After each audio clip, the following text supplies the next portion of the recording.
definitely be more so like you talking because it'll be more interview style. I'll like maybe throw a bunch of questions at you, and like the goal of the podcast is to get to really know people at CCPs. Okay. We invite guests to actually learn more about them, but yes. Okay, so This is so funny. I know it's like more official. I'm like, I feel so okay. I'm gonna ask you if you can just introduce yourself. Sure. My name is Sujin. I came to Christ Central in the fall of 2013. So it's really unbelievable for me. Coming on 10 years. Yeah, it's unbelievable to me that time has flown so fast. Currently, I work at a firm. It's called a fintech firm. Well, that's not the name. It's a type of company. I work at a fintech firm in Roslyn. So for those who don't know, fintech is a company where it's half financial services and half technology. So our clients are banks or financial institutions in the country, and then half of our company supports the IT side, and then half of the company supports the quote unquote financial services side. So currently we are working from home, but normally I used to commute to Roslyn every day. Welcome to the podcast. It's currently untitled. I think we'll see what the name is, but welcome to Jean. We're glad to have you. I know it's probably different because it feels more formal, but sure, it's not. It's chill. We're just to make it formal, I'll say thank you for having me. Oh, of course. I feel like I haven't seen you in so long. In like 2 years, probably. I know. I always see you like from afar or something like that. Yeah. Because we were like a women's like Bible study group long together. time ago. Yeah, and I really enjoyed that. I feel like we bonded a lot through that, and that specific women's group had like really good time too. Yeah, and I'm sure it's been like a while now, but I do miss that women's ministry year. I'm actually on the women's committee this year, but the focus of women's ministry this year has shifted a little bit from Bible study to more kind of allowing people to socialize and kind of reconnect because we're coming out of a pandemic. Yeah. But I did share with the committee that I really miss kind of the women's Bible study that we had. Only because, it was we were consistent. I think the same group of people were together for a while. So it was like really nice to just kind of have that community and have that fellowship with. So for women's ministry, like you went to the retreat recently. Yes. So we went to Claggett like we normally do. So the theme this year was reconnecting. Again, kind of going with the same theme of, people have been isolated. People have been going through a tough time through the pandemic. And so we use this retreat in order for to allow ladies to kind of connect and to just to have fellowship and just have a good time with each other. We had about 60 ladies on the roster. Oh, that's a good number, honestly. Mm-hmm. Did it feel awkward at all? Like kind of like seeing a lot of ladies again, or did it just feel like kind of going back to normal? So for me, actually, I was very intrigued that I've been here since 2013. So I've been here almost 10 years now. And so for me, I was a little bit shocked that there was a lot of people that I didn't recognize. And so for me, it just kind of speaks to our church that's continued to grow and also continue to have newcomers. I mean, obviously, I know the people that have been here for a while with me, but then also I was very surprised in a good way that I didn't recognize a lot of people. And it was just nice to kind of see, oh, okay, there's still kind of new people that are getting plugged in and that are being part of our church. So were a lot of the new people like much younger or like different ages? That's a great question. Honestly, I thought that it was a really good mix. I thought that there was some people that maybe were a little bit younger than me, and then also people my age, and then also people who were, I hate to say the older generation, but people who were more experienced. Yes, more experienced. Yes. Mm-hmm. What was like your favorite part of the retreat as a whole? So actually, on the committee when we were planning for the retreat, I had suggested to the committee that when I first came to CCPC, we had a very small Bridges retreat because Bridges at that time was about 25 people, extremely small compared to what Bridges is now. And at that retreat, we did this thing called a cardboard testimony. And Pastor Albert is the one that suggested this at this very small, intimate retreat. And what the cardboard testimony is that each person who's at the retreat, you are given some time to reflect and to sit and to talk about on one side of the cardboard, you write kind of what has been something that's been really, weighing on your heart or something that's been very a struggle or something kind of a hurt in your life. And then on the other side of the cardboard, as part of your testimony, you write how God has redeemed that or how God has made that beautiful. And so in that very small Bridges retreat years ago, we had that cardboard testimony, and it was very just it was organic. It was very, very moving, and just very kind of, it allowed everybody at that retreat to feel very, very close to each other. So I had suggested that while we were planning the women's retreat. I mean, it's been a tough 2.5 years. I said, why don't we just give people a space to kind of reflect and try out the cardboard testimony with this kind of group. And so I think that a lot of people, as, kind of just talking to people who were at the retreat, a lot of people said that they were blessed by that cardboard testimony at the women's retreat. Yeah, no, definitely. I feel like it's always, it just starts out as like writing stuff on a board, a cardboard, but it always ends up being like such a blessing. One question I have for you, and that we typically like to ask our guests, is there any view or perspective or maybe idiosyncratic, like weird habit that you have, or just like a perspective you have? So we actually talked about this as I was coming into the studio.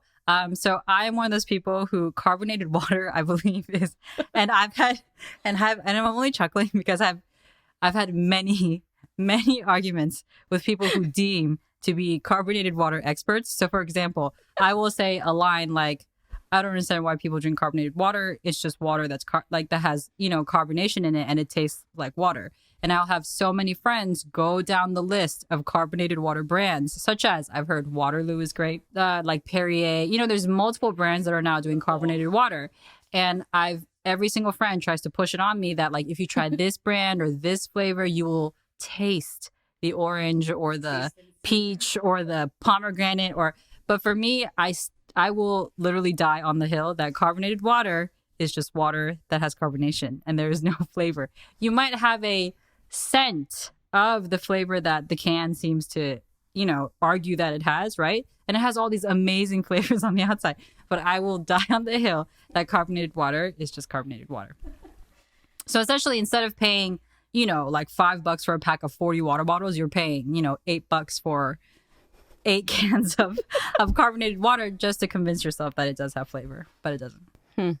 Oh yes, we did speak of this right before we began. It's funny because I have a carbonated water, and I used to hate carbonated water, but I think the flavored ones taste good. But if it's just like the plain one that's like water, it's like kind of nasty to me. I mean, I have heard that for sort of like chronic soda drinkers, I heard that it is a great replacement, and so I do know that there is value or validity in some of the things that people say about carbonated water, but I will still stand by my point that carbonated water is just water with carbonation. That's a pretty good hot take. Yeah. That will definitely anger some people. Yeah, bubble up some people's. Sorry, bad pun. But yeah, you kind of mentioning like with like just pandemic. Is there any place like your favorite place that you visited, or a place that you want to visit? My close friends will not be surprised when I say that the number one place that I would love to visit, or maybe even live one day, which is very dramatic, is probably Norway. And so it's funny because for a lot of people who don't know about Norway, they're like, where is Norway? So I like to joke that, it's the country that looks like kind of 3 fingers. It's next to Denmark and Sweden in Europe.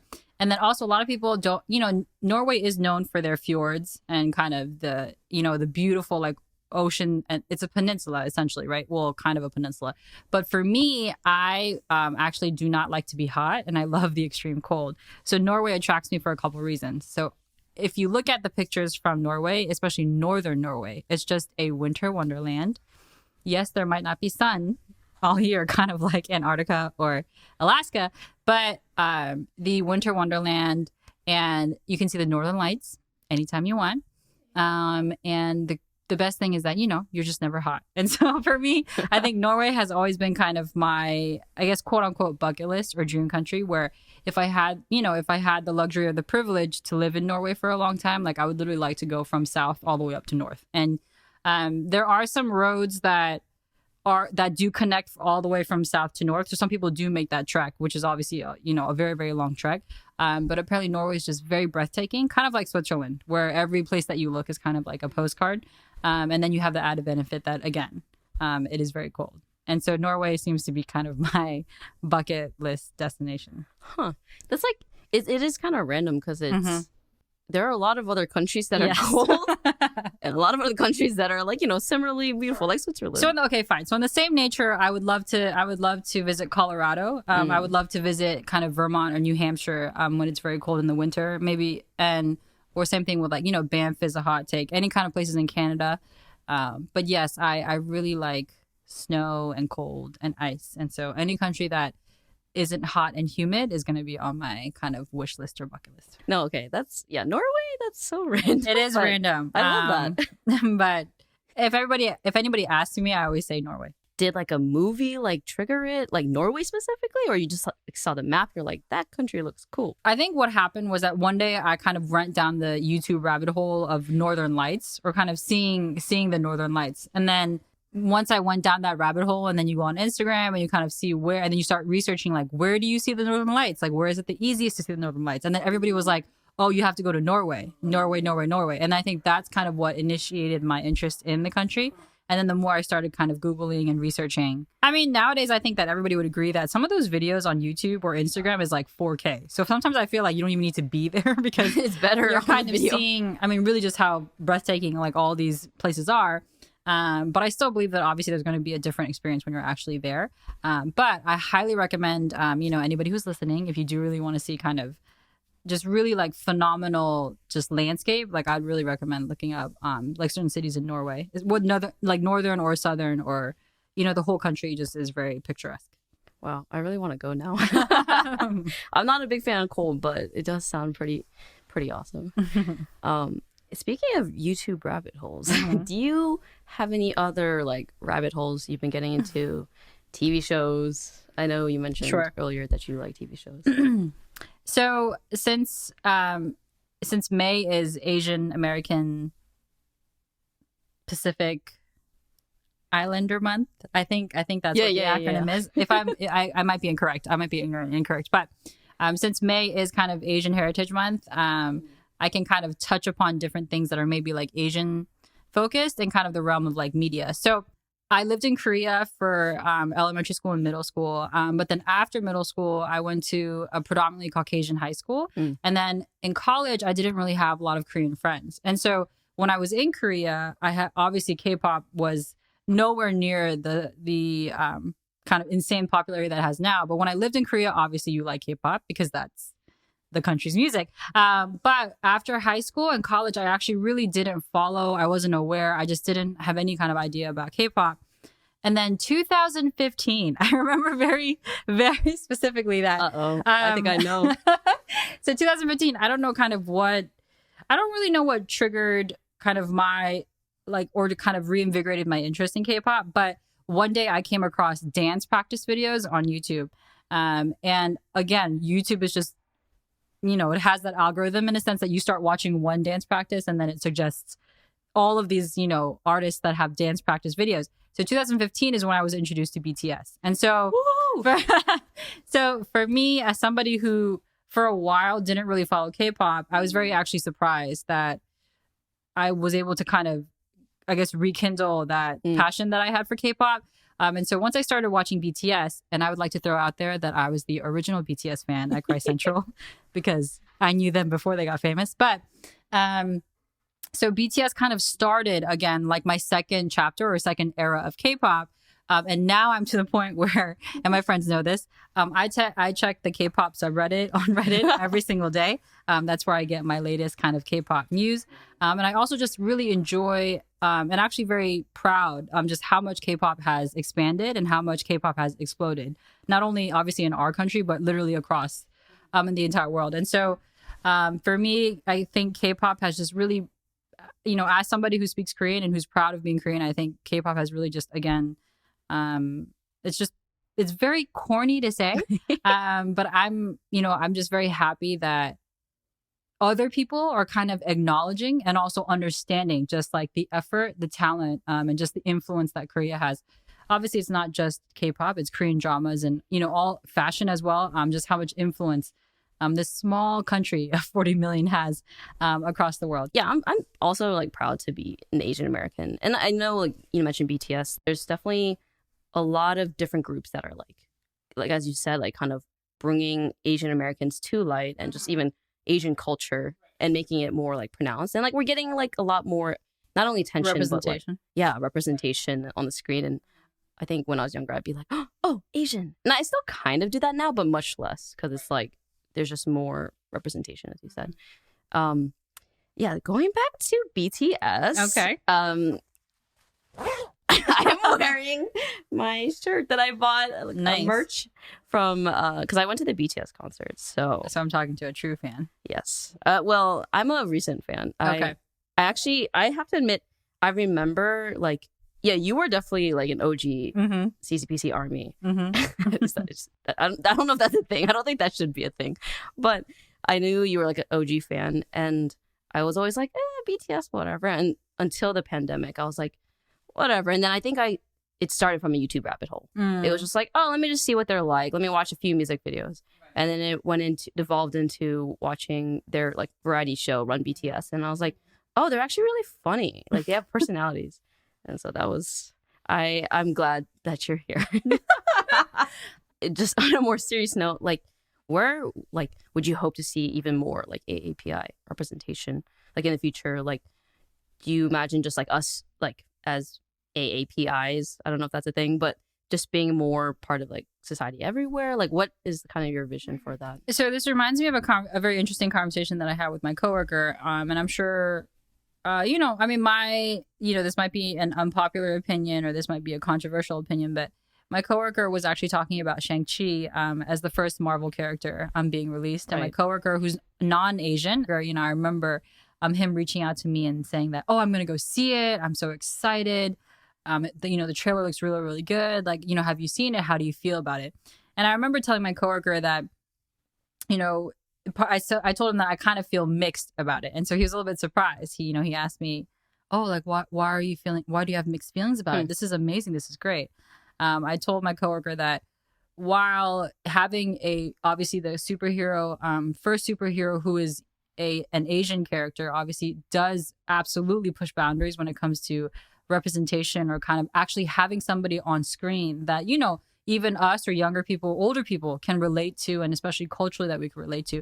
But there's a part of me that joked with my coworker that it just seems that, especially currently still in Hollywood, when anything Asian is represented, it's really tied to kind of martial arts or kind of that historical theme of which, Bruce Lee, Jet Li, Jackie Chan have all made very, very famous of kind of focusing in on the martial arts and kind of the fighting aspect or the action aspect. And so my coworker, he looked at me and he was like, well, you sound kind of jaded and bitter. And I said, I laughed and I joked with him that, absolutely progress is progress and any kind of step forward is a step forward. But I just told my coworker that I think really kind of breakthrough or progress will be when you can see an Asian actor on the screen and it has nothing to do with martial arts. And, it's an Asian character that is doing normal things or maybe even certain things that normally people would not even associate with an Asian character, whether it's a show, a movie, or a book. And so I think my coworker, we have a very close relationship. So he was just kind of like looking at me and joking and he's just saying, basically saying that, oh, don't be a Debbie Downer. Like this is a great moment for Asian Americans in the country, especially and all around the world. And I said, of course, I'm going to go see it. And I watched the movie and it was phenomenal. And so I did joke with him that, I'm kind of being half joking or half serious. But when he asked me that, I did kind of honestly answer that.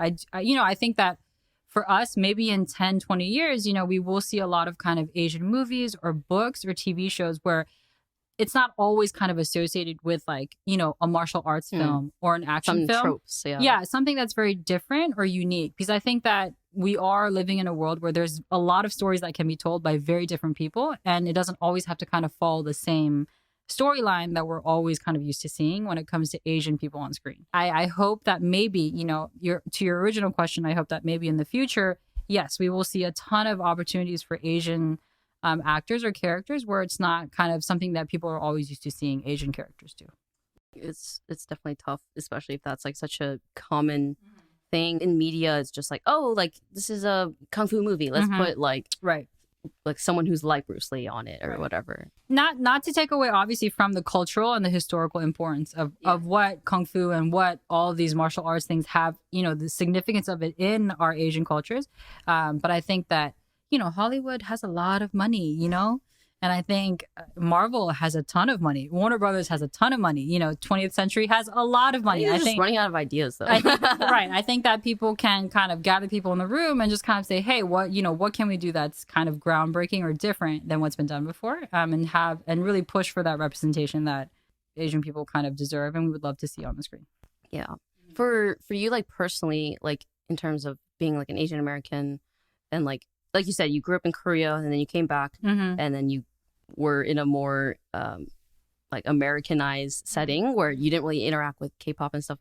What are some challenges you face like as an Asian American? That's a broad question, but like, is there, I guess, even just like thematically, what are some like challenges you've had to face, like being an Asian American? So I would consider myself so a lot of people say, are you first gen or second gen? I would consider myself 1.5. And I think anybody who kind of has a half and half experience. So for me, living in Korea and then also kind of half of my life living in Korea and then half of my life living here. I think with anybody, the question of kind of identity. My parents will tell anybody that when I was a very, very, very young kid, apparently I was extremely proud to be an American. And I would walk around with my American passport and kind of, really just be so happy and proud that I was an American citizen. And I'm sure that, and I hope that a lot of people who are listening haven't experienced this, but as a minority in the United States, there are going to be moments in your life where you experience somebody else acting like you are not an American or automatically assuming that you are not because of the color of your skin.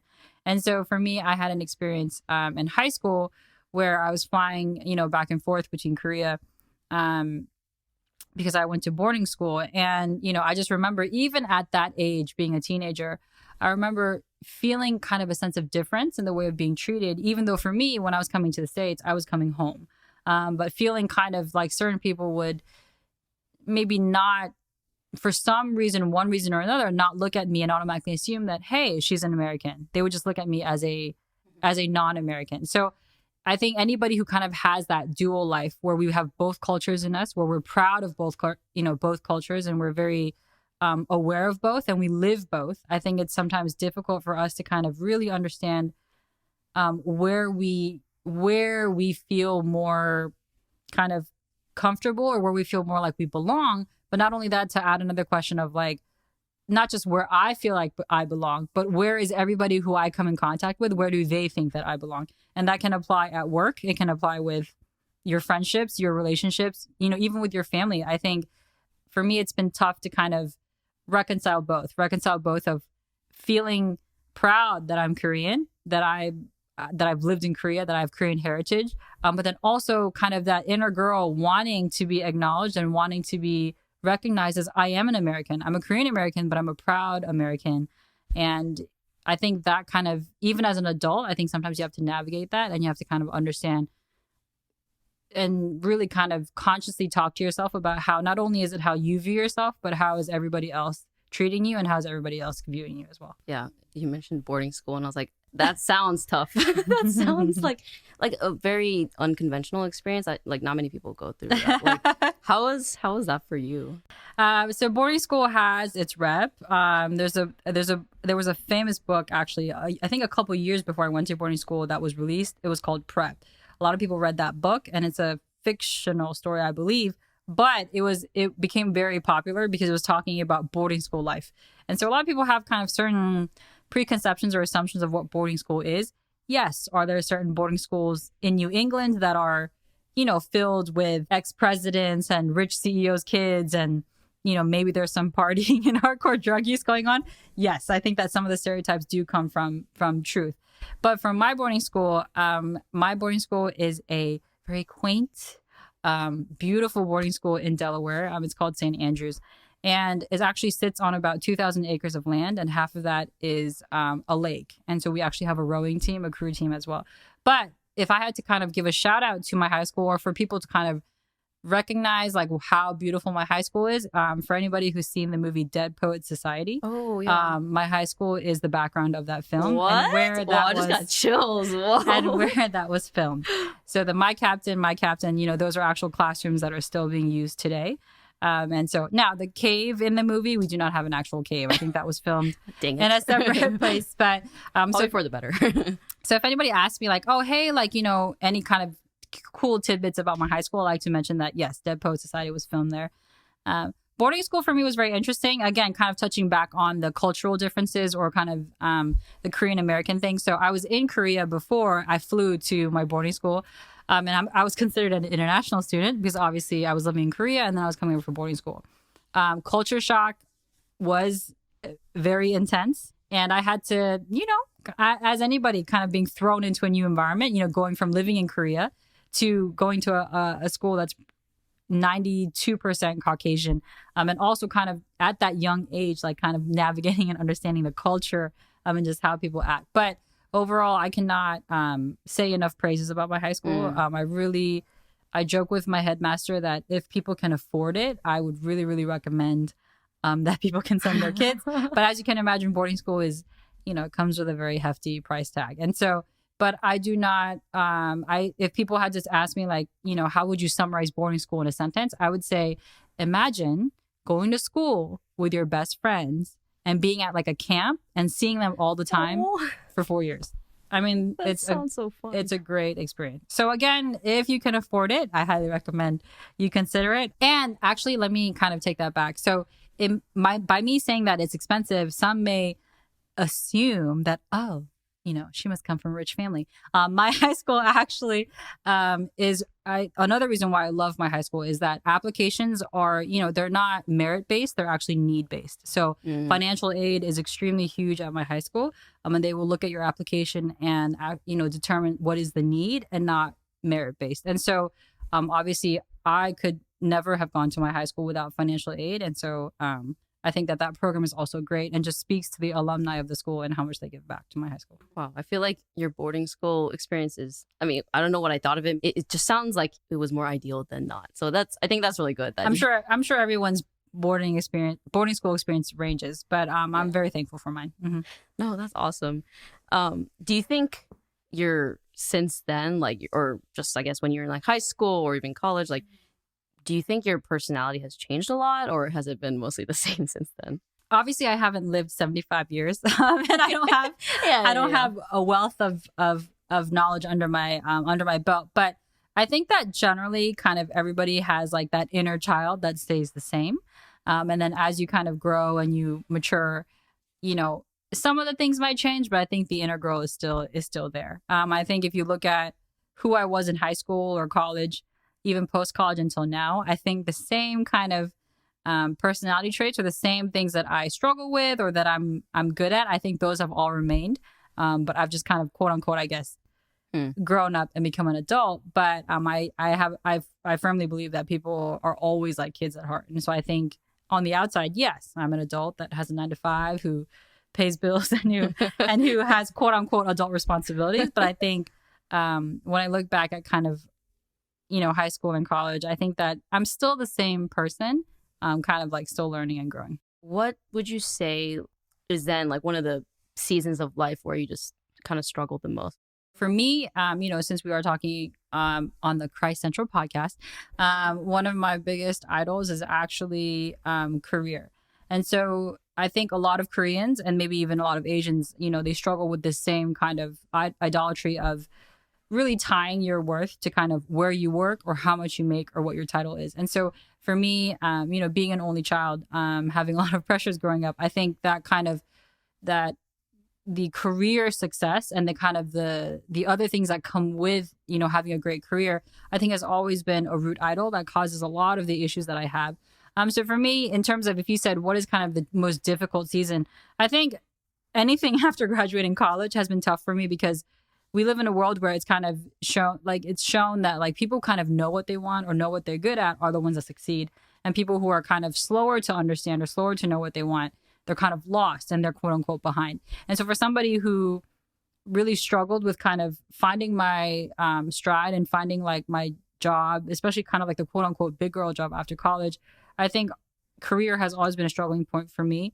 In 2018, I was unemployed. So I was laid off from a job. Any layoff would shock people, but I think for me, it's kind of when you're already struggling with kind of your career identity and kind of who you are as a person tied to your career.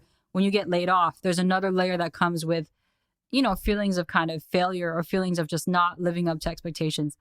The unemployment period was long and it was tough. But I will say, and I hate that I'm going to sound kind of like every cloud has a silver lining or every negative experience has a learning experience. But one thing that unemployment taught me was, there's two things. Number one, I never recommend people quitting their job if you have nothing lined up, unless you are absolutely okay with dealing with those consequences and you're financially stable.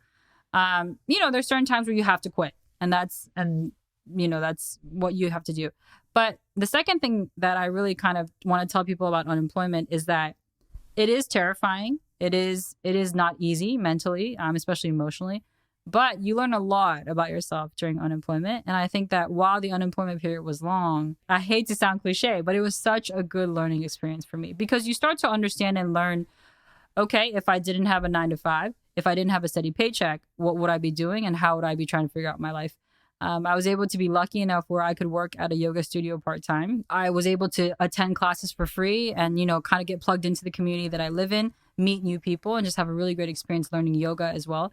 And actually the job that I have now, the way that I was able to get it was actually through a student who was at that yoga studio. And so I think some people, I'm not going to sit here and tell you that unemployment is easy or you should just try it to see how much you grow. But I think for me, I was very surprised. Obviously, hindsight's 2020. Later, I was surprised just how much I kind of, I guess, gleaned or learned from that experience. But career is still something that I struggle with.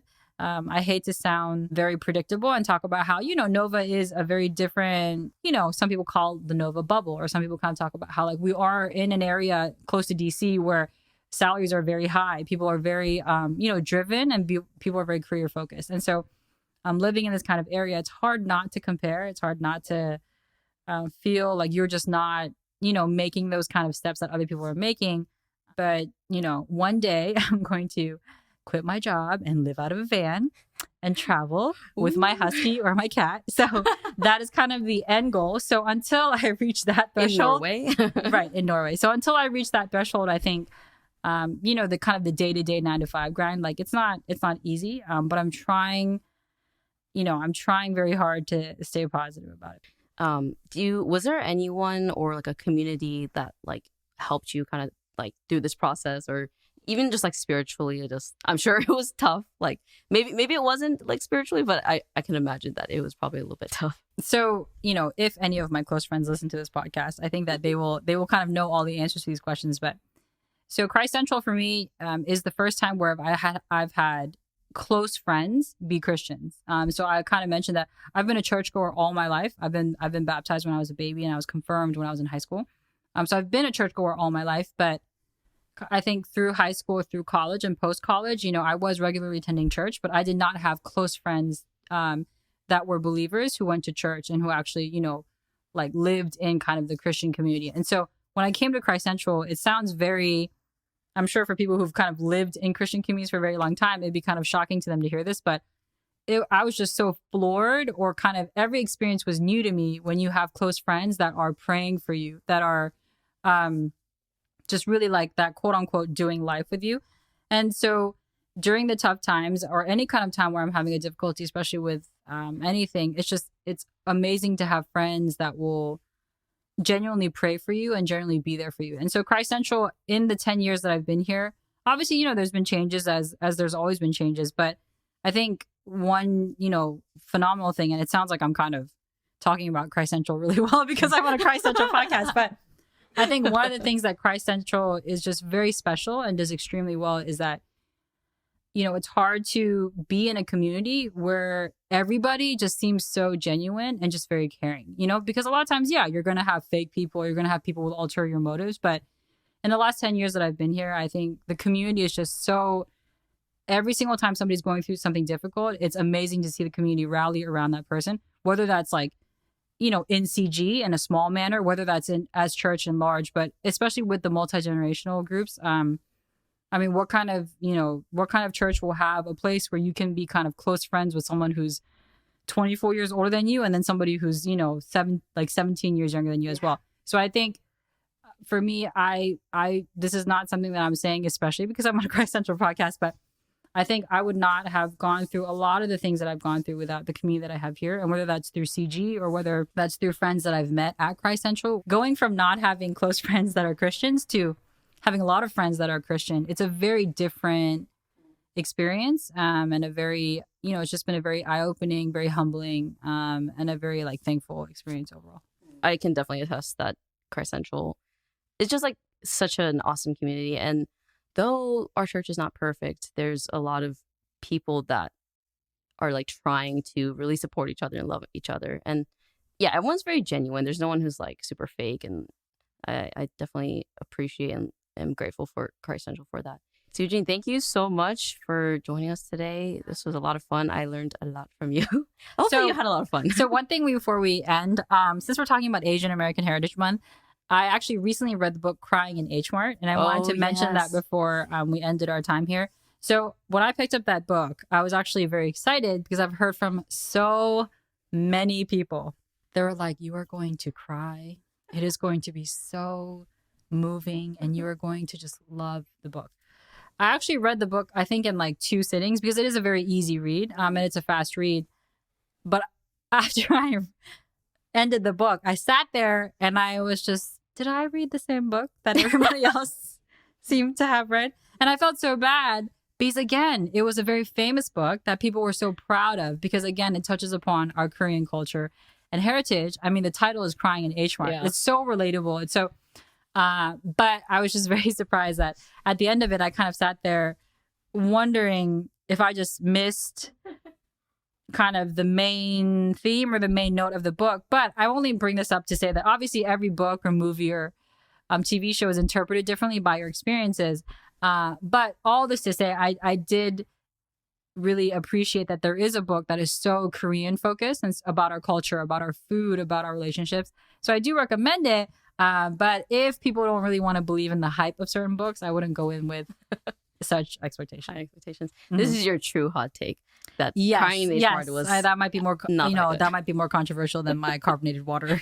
That was like, but yeah, I can see where you're coming from because it wasn't like mind blowing, but I think for me it was more just that it was like really relatable, and then there were a lot of elements of like, oh my god, like there's never been a book that like talked about like making 된장찌개 or like whatever. Right. So in that sense, like the idea of it was really great. Mm-hmm. But I think the execution, I was like, yes, I cried, but not like, yeah. So I can totally understand.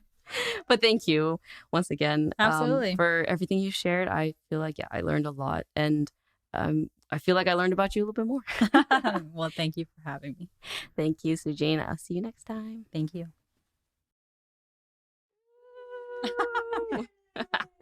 How did that feel for you? We talked for an hour. I know. I mean, I can talk. Like I can talk for a very, very long time. So that's not difficult. But